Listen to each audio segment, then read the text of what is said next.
Hello everyone, Mike Arnold here, co-founder, Path Trading Partners with Bob Iacino, starting on the daily chart with Tesla because that's what's holding the most weight. You can see returning to test the rotation zone, not quite breaking below our key low. Key low is 854.10. That's this from, what date was that? That's from June 1st. Still the day we're watching through tomorrow. If we get below that, we're going to start watching for the gap fill.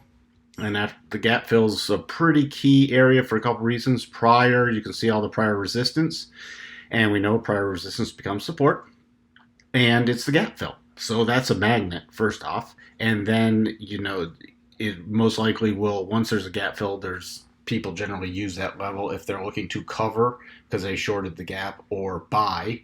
And so that's a very key level of support. If we did break below there, bottom of the rotation zone right now, about 822, 821, somewhere in there. Jump down to 4 hour really fast. Nothing's changed the levels to the upside, by the way.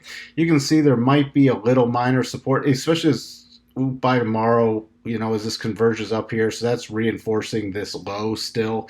So there's going to be some support in there, but if that does break, then the 4 hour rotation zone is going to get out of the way quickly, and it's just the gap fill. To the upside, if a rotation back up, was lots of selling pressure, pretty much anywhere above this 890, 891 level. You can see all the little spikes above there, and then it dropping back below there on a closing basis. Besides this close, you can see open run up, close below that level, close below that level, close, close, close, and then falling back down. So there has been a lot of selling pressure up there. It is out of overbought condition, but the main thing we'll be watching, if on any rally, that 891, 892 area, on any down move for the gap fill. That's really all we have for you. We'll do a weekly wrap up on Tesla tomorrow. Hope everyone's having a great week so far, and we'll talk to you then. Bye for now.